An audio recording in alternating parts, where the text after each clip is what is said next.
making news in your neighborhood. Texas Sandfest is underway. Neighborhood News reporter Aaron Hawley is live in Port Aransas to show us some of the best sand sculptures around. Look how nice that is. Looks like it's going to be wonderful. Plus, excitement is building for the new Bob Hall Pier. Neighborhood News reporter Michaela Chavez will update us on the pier's progress and what's to come. And this weekend is Emergency Prep Tax-Free Weekend. Neighborhood News reporter Adam Beam will show you what you need to know before you head to the stores. KRIS 6 News starts right now.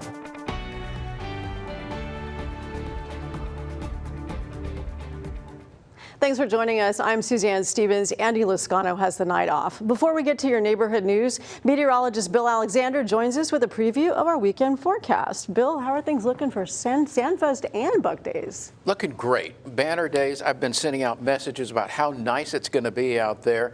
No specific rain situation out there. Windy, warm, and humid. Let's take a look at what we've got going on right now. And yeah, Doppler radar is showing a few very light showers that we saw a little bit more so earlier in the day, but they've long gone off into history. And in their wake, just a few little sprinkles were deposited on most of our inland areas, but it wasn't much. In fact, what we're looking at is windy, warm, humid conditions right on through next week because of the increased humidity and ground moisture. Low fire danger, not zero, but low. And isolated to scattered showers and thunderstorms return to the scene late next week. So it's looking nice out there. It'll be looking nice tomorrow. And through the weekend, I'll give you the details in your full forecast. Thanks, Bill. Now to something a little more gritty. The Texas Sandfest is underway right now in Port Aransas. That's where we find Neighborhood News reporter Aaron Hawley. Aaron, I'm super excited after the preview yesterday. Tell us what's happening right now.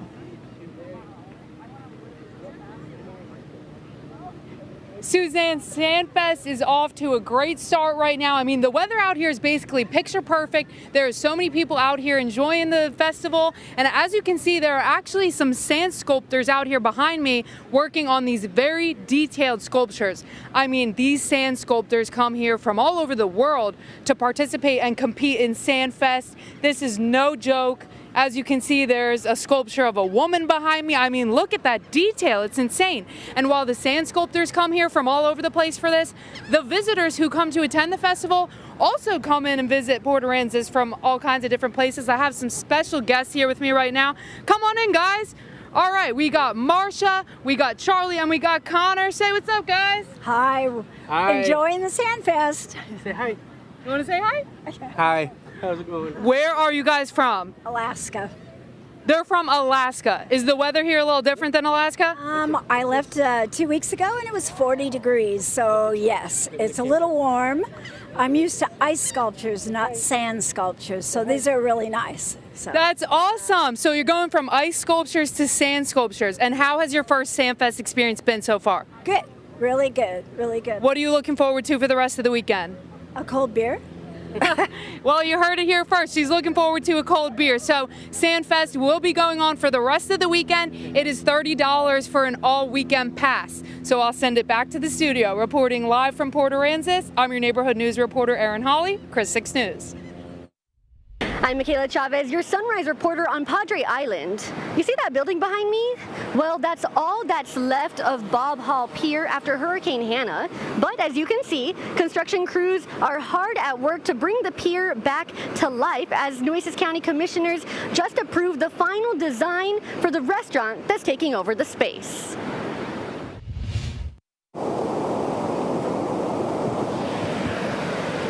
Sarah McCutcheon is no stranger to Bob Hall Pier. I've grown up out here. I learned to swim when I was little here. And neither is her husband, Fred. There's 2 or 3 of them out there surfing, and that's where we go out to surf at the end. Both showing excitement of revitalization. People can come fish, they can come eat, snack. You know, it's nice to have a nice place out here. And after Thursday's Nueces County Commissioners Court meeting, We have a motion and a second. that reality is inching closer. Look how nice that is. Looks like it's going to be wonderful. Oh, look at the mural. I love that. I showed these same pictures to Sarah and Fred. These are renderings, a close representation of how the new Bob Hall Pier will look. It's 10 times the pier that we had before. Fred, also impressed by what he sees so far. But it is so much stronger, it's higher. And ready for what else is to come, like this restaurant that'll be right in this side building. Commissioner Brent Chesney says while the exterior renderings of Bob Hall Pier are pretty set in stone, the interior of the restaurant is yet to be. One reason, the bar, specifically the location. They still show that we have a bar located in the middle of the floor. Commissioner Mike Pusley expressing his concern over making sure it's a family-friendly environment first and foremost. We want people to feel comfortable about bringing their kids and their grandkids. Now, construction should be completed by the end of this year or beginning of next. With your neighborhood news on Padre Island, I'm Michaela Chavez, Chris 6 News. While the new pier is about building for the future, this weekend is all about being ready for anything. It's the tax-free holiday for emergency supplies. Hurricane season is right around the corner, so starting Saturday until midnight Monday, shoppers across the state can purchase certain emergency supplies completely tax-free. But if you're concerned that tariffs might cancel the deals out, Neighborhood News reporter Adam Beam spoke with an economics professor at Texas A&M Corpus Christi who says the deals are there, but neighbors should prepare to pay more closer to hurricane season. Well, it will make a difference this weekend, yes, because you won't pay the sales tax on those items. Things like flashlights, they are usually produced abroad. Very few of them are produced in the US. We should expect to pay a bit more for those things going down the road anyway. For a full list of eligible items, head to our website at christv.com. 2 Corpus Christi police officers who died in the line of duty will be honored in Austin tomorrow. The Texas Peace Officers Memorial Committee and the Texas Governor's Office will hold the annual Texas Peace Officers Memorial Ceremony and Candlelight Vigil at the state capitol. The 2 Corpus Christi officers are Kyle Hicks and Vincent Ortiz Jr. The memorial wall has the names of over 2,000 Texas law enforcement officers who've died in the line of duty. Officer Ortiz spent several years providing off-duty security for Por Vida Academy. He served the school for over 10 years, and neighbors say he was a big part of the Por Vida family. Students and staff set up a memorial in the school to honor his memory. Principal Sandra Valencia says Ortiz was more than just an officer. He knew that he was here to protect the students and the staff, and so he was very proactive in doing that. And I think he took a lot of pride in being our protector. And so that's really, what he was to us, was our protector. And then, of course, like I said, our family as well. Valencia says it's important Ortiz's memory lives on and that his life isn't forgotten. The memorial and candlelight vigil for both officers begins at 7 p.m. tomorrow at the state capitol. As we honor those that serve, there's renewed focus on how we serve our students. Kingsville Independent School District received an F rating for its 2023 to 2024 school year. That's according to a new rating from the Texas Education Agency. Neighborhood News reporter Stephanie Molina has community reaction. As far as the F rating is concerned, I wouldn't run for the hills or anything. I believe that there are wonderful teachers there. They have a lot of teachers that have master's degrees. We have a teaching college here. If we can get those resources in place and get leadership involved, then the school district will become better. KISD is the only school district in Claiborne County to get an F. It's a great time to be reading outside. I'm Melissa Trevino, your neighborhood news reporter, where a new initiative is promoting literacy through nature.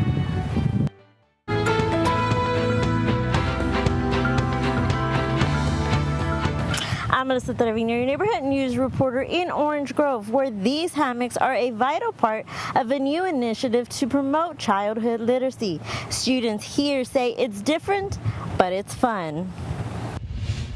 We get to read and just relax while reading. About 2 months ago, 5th grader Jackson Machen learned from his teacher the Orange Grove Elementary campus was getting something new. Whenever you read outside, you could kind of relax in the nature and kind of connect the nature to like what you're reading. Jackson School got a hammock garden after his reading teacher requested a grant from the district's Education Foundation. I was thinking, how are we going to get kids to read books they want to read?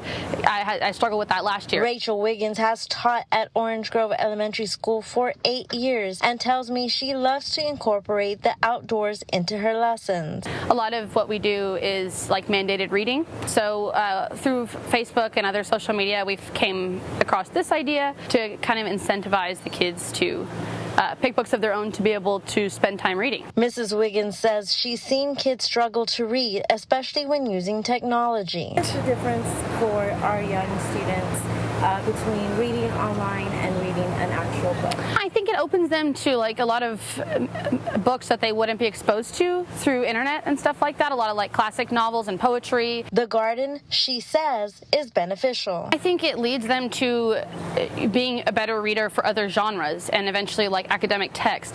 But if they're not, interested in reading anything, then we're not progressing them along. Kaylee Wheatley is also in the 5th grade and admits she wasn't much of a reader before the garden arrived on campus. Like you'd sit in your classroom, it'd be kind of like boring and cold and uncomfortable to sit in like the seats all the time. She tells me she feels the most important thing about reading is it's like good to be able to read, so you like if people don't know how to read, you can like help them and teach them like our teachers do.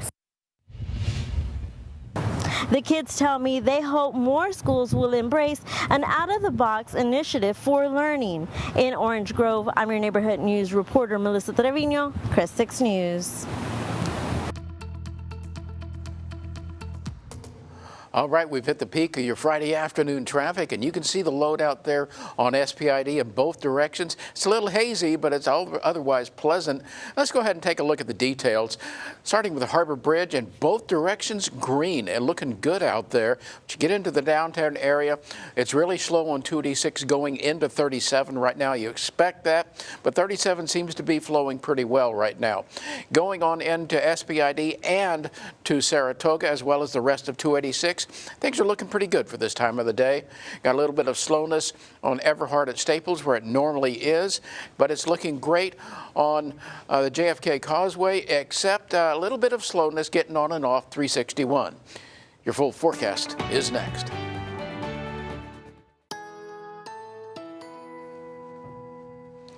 Hey folks, meteorologist Bill Alexander. Here's that live look from the Matthews CCAC weather cam out at Snoopy's Pier on the island, looking across Laguna Madre towards the south end of Flower Bluff. You can see the scattered low clouds out there, thin veil of high clouds, but actually it's looking pretty good for this time of the day, considering all the moisture in the atmosphere and all the big thunderstorms we've seen well to our west and north. Not much going on here, a few little light sprinkles showing up, and otherwise it's a pretty decent evening. It's going to stay that way for the next several days. So 74 this morning, 84 this afternoon, and no rain, at least not at the airport, and that makes us 1.37 inches below normal for the year.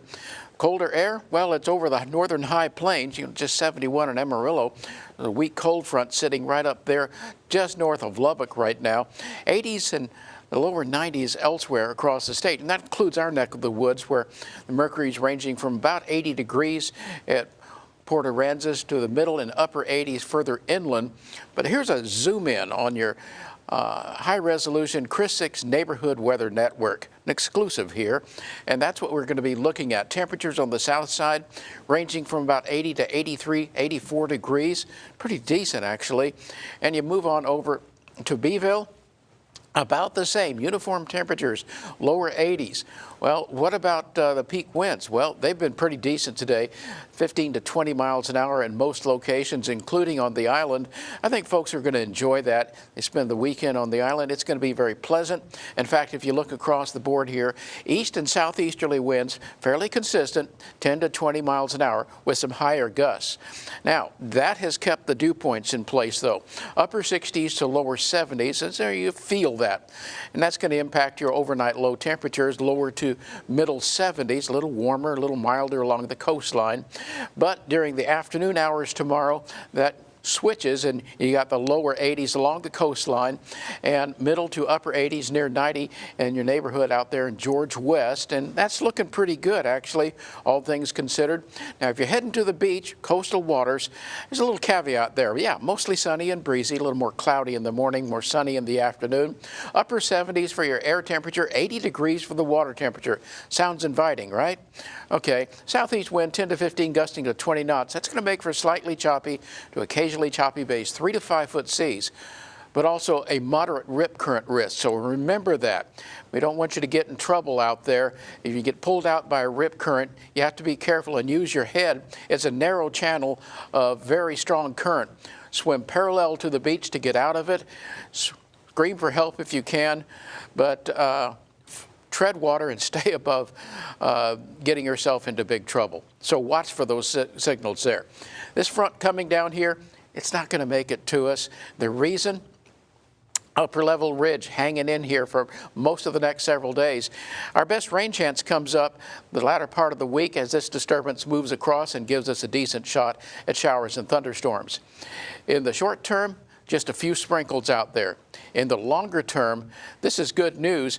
You've got a lot of rain in the watershed towards the end of next week. So it leaves us with a forecast that includes a middle to upper 80s over the next several days. Lots of wind, lots of humidity, but the best chance of rain Thursday night and Friday. Buck Days continues the tradition of changing lives through education with the Port of Corpus Christi Leadership Program, sponsored on Chris 6 by Texas A&M University, Corpus Christi. Now, the local events and fun things to do. It's Coastal Bend Weekend with the Hoffmans. What better way to spend your Coastal Bend weekend than with your toes in the sand and a smile on your face? That's right. Have you been fishing for a good reason to head on to the beach? Well, we've got good news for you because we have a splash of different events that are happening right in your neighborhood. I'm Brian Hoffman. And I'm Michelle Hoffman. You're definitely going to dig this. The Texas Sand Fest is back. The largest native sand sculpture competition in the country is stacking up to be an epic weekend. Now, artists have been preparing to blow you away with their incredible sand sculptures, their masterpieces that will leave you wondering, how is that even sand? Groove to live music, grab some grub from over 100 local vendors, and soak in those seaside vibes. The festival's happening between markers 13 and 17 on Port A Beach. Tickets are $30 for adults, and that covers the whole weekend.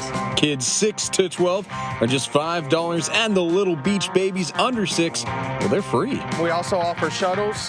Gracie's Way, Access Road 1A is one shuttle, and then Roberts Point, and they'll bring you directly to the gate in either a bus or you can ride one of the golf carts that Port A is famous for. And the best part about it, proceeds help fund scholarships for Port Aransas High School and other local nonprofits. We're talking hundreds of thousands of dollars. For a full list of the event schedule, you can visit our website, christv.com. Next up, the Birdiest Festival is back, and it's feathered than ever. Soar on over to the South Texas Botanical Gardens through Sunday for a celebration that's really taking flight. From hawks to hummingbirds, these winged wonders will be putting on quite a show. Artisan vendors and spring blooms will add more to the family fun. You can catch a flaptastic deal on Super Saturday, just $2, admission from 10 to 5. And hey, don't forget to mark your calendar or your Loteria card, that is. Festival de la Loteria will be taking over downtown Kingsville. The vibrant street celebration will be along Clayburgh Avenue this Saturday. Expect loud music, classic cars, cultural flavor, and a Loteria of fun prizes. It's one of the biggest fundraisers of the year and supports Keep Kingsville Beautiful. So come hungry for food, fun, and of course, community pride. The first round of games hits at 11:30 a.m. and the party runs from 10 to 4. Full details are on our website. If you be looking for more fun and adventure, well, the Buck Days Night Parade be setting sail this Saturday. That's right, and as you can see, it's going to be a blast. But folks, if you don't want to leave your ship, aka your house or your couch, right?